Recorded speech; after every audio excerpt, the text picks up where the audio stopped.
Hey there, village voyagers. Welcome back to Musicland Stories, the origin point for all music and adventure stories in the known universe, and some of the unknown ones. And we're here at the Musicland Concert Hall. I'm the Charmer, and the last time we met up, Guanina helped a flock of macaws recover their maracas from some mischievous howler monkeys. Along the way, she learned about boleros, the slow-paced love songs of the jungle forest. Now, it seems Guanina wants to head back home, bringing Tainy alongside her. There's just one problem. Guanina and Tainy are lost. I mean, they have been all over the place. They've walked through the dense forest, they rode the big river downstream, they've traveled during the sunniest of days and during the darkest of nights. And they really haven't been keeping track. So even Tainy, who's lived his entire life in the forest, doesn't really know where they are or how to get back to where they started. Guanina and Tainy tried backtracking, but they just kept going in circles. They were able to find the river again, but it had rained a lot, and the current was just too strong to paddle back up. Finally, having some vague idea of the general direction they needed to go in, they just started walking, all the while keeping an eye on the position of the sun in the sky so they wouldn't stray too far off course. They kept at this for the better part of the morning. It was a hot day. The air was thick and humid, and it clung to Guanina's skin and matted down Tainy's fuzzy exterior. Now, you might be wondering, hey Charmer, why don't you point them in the right direction? You always know where you're going. And yes, I do always know where I'm going. Except for that one time I got lost at sea on a dinghy with Tito Puente and his band after playing a raucous live show on a cruise ship in the Turks and Caicos. But give me some time. I'll help them out when the time is right. Do you think we're making progress? Guanina asked her friend. Well, if we're not, we're certainly getting a good workout, Tainy replied. Guanina and Tainy laughed, and the wind carried their chuckles and their giggles away from them. Suddenly, the wind shifted and started blowing straight into their sweaty faces. It cooled them off a bit, but it also carried with it the hint of a melody. Do you hear that, Tainy? I do. It sounds like 1,000 flutes, all playing at the same time. Forgetting, for the moment, all about their plan to get back to Guanina's village, they followed the sweet-sounding notes, rushing through a thicket of bright green, yellow, and orange ferns, tripping occasionally on the dense underbrush. The music is getting louder and louder. It must be a huge orchestra, Guanina said to Tainy, almost out of breath. Finally, they arrived at its very source. They knew it. They could feel it. The very minute they walked into a grove of huge trees that created above them a soaring, cavernous ceiling. The trees had gigantic roots, so large, in fact, that they weren't entirely underground. Their trunks reached far into the sky, and from their vantage point, they looked as if giants were stretching their arms down from up above to dig their hands deep into the soft earth below.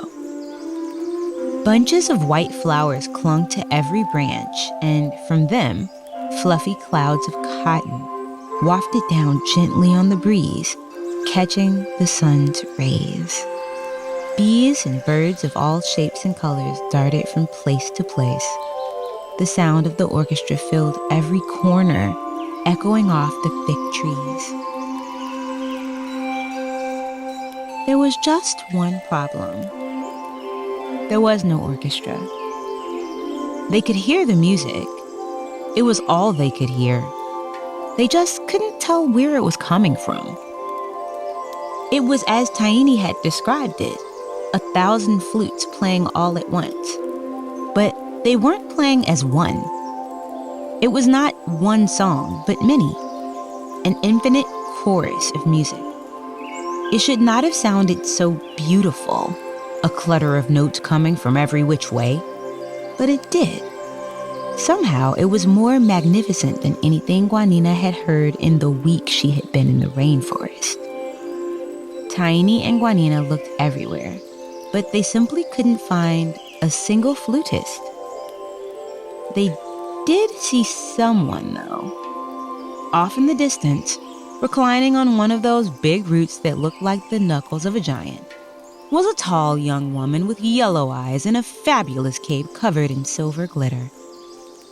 Guanina and Tainy walked toward her, by now knowing that they would be meeting up with me, the charmer. I told you I'd help them out.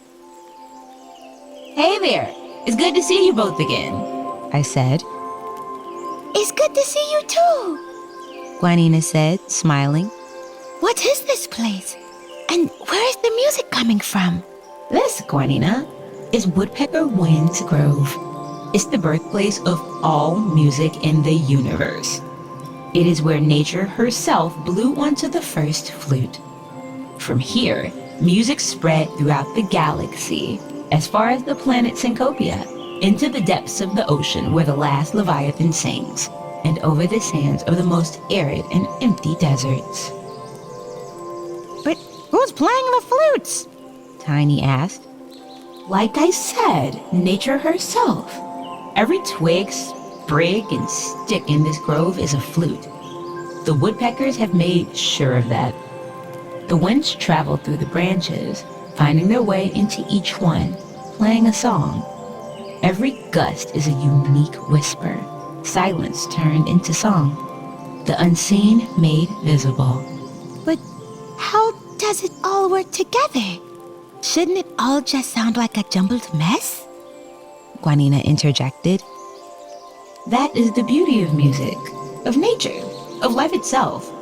If we can just learn to appreciate it. Every single one of us is unique and different, like the rhythms of the forest.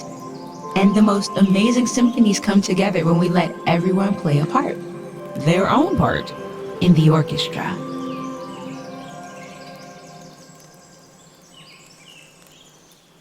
I looked into Guanina's eyes and saw a realization. She now felt like she understood why I had set her on this quest. It's time for me to head home. I know what I have to do, she said. Just then, a shriek. The distinctive call of a woodpecker in distress. Tainy, Guanina, and I looked in its direction. An old bald guy with a long, flowing beard was running off with a woodpecker he'd nabbed. The Flutemaster! Tainy and Guanina yelled as they started running off after him. But he was too far off by the time we had noticed him. Follow me, I said, as I pointed toward a hollow in one of the huge ceiba trees. All three of us ducked into its trunk and were immediately transported to the Musicland Concert Hall. You know, the origin point for all... you've heard it before. So, there we were, at the Musicland Concert Hall, and Guanina was really concerned about the woodpecker the Flutemaster had just kidnapped. Miss Charmer, this place is really awesome, but we do need to be getting back to the forest. We need to save that poor woodpecker. We do, and you will, I said calmly. You don't need to worry. The Musicland Concert Hall is outside of normal space and time. From here, I could send you to the highest mountain in the entire universe, or the very deepest trench in the ocean. I could take you way back to when dinosaurs walked the earth, or way into the future when people learn to talk to animals. Learn to talk to animals? That's not in the future. I've been doing that every day since I walked into the jungle. Oh yeah, I guess that's not in the future, I said, having forgotten momentarily how quick-witted Guanina was. Regardless, you get my point. We'll catch up with the Flutemaster in the nick of time. I'll make sure of that. But you need to know a couple more things before I send you back home. What else do I need to know? Guanina asked, her big, curious eyes staring back at me. Guanina, I had already told you the Flutemaster was keeping music from all the people in the valley, and that he was behind the little coquilles for getting their own song. But that's not all. The first Flutemaster, many, many years ago, did indeed find a flute in the forest, exactly where we just were, in Woodpecker Winds Grove. Like you, he was amazed by the beauty of music, and he wanted to play his own. But he just wasn't particularly talented.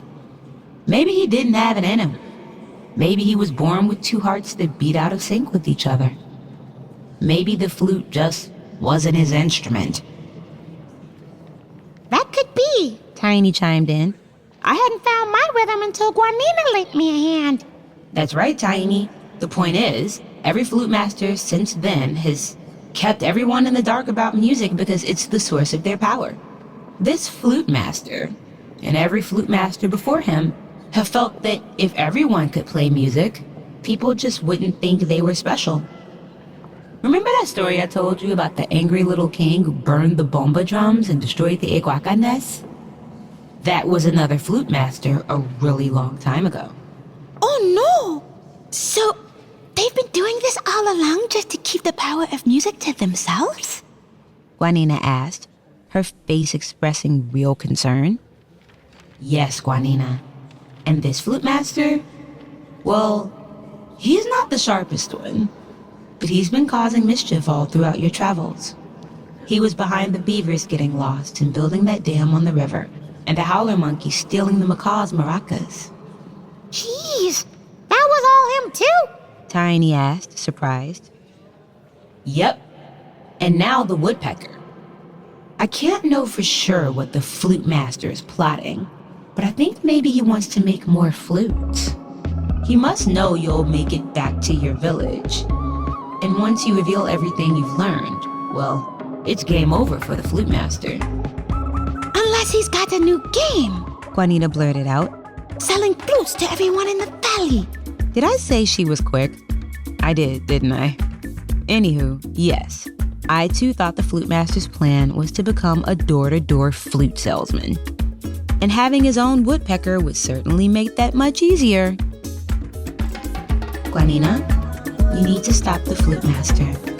You must defeat him and set the people of the valley free. You must tell them about what you've learned and teach them about music. I understand, she replied. And with that, I led her and Tainy to the portal, bid them farewell, and sent them straight back to Guanina's village. And I'm sending all of you there too, because when we meet up again, Guanina will end her adventures in the forest, and we'll all be there to support her as she tries to save the kidnapped woodpecker and free her people from a life without salsa, samba, and son, capoeira, cumbia, and calypso, mambo, merengue, and malanga. So until next time, Charmer out.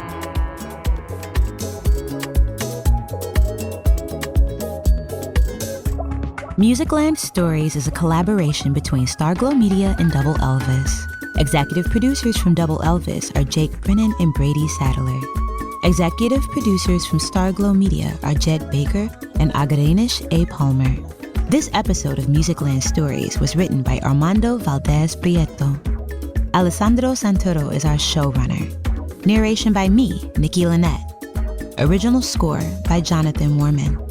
Story editing by Zeph Lundy. An episode mix by Matt Tahaney.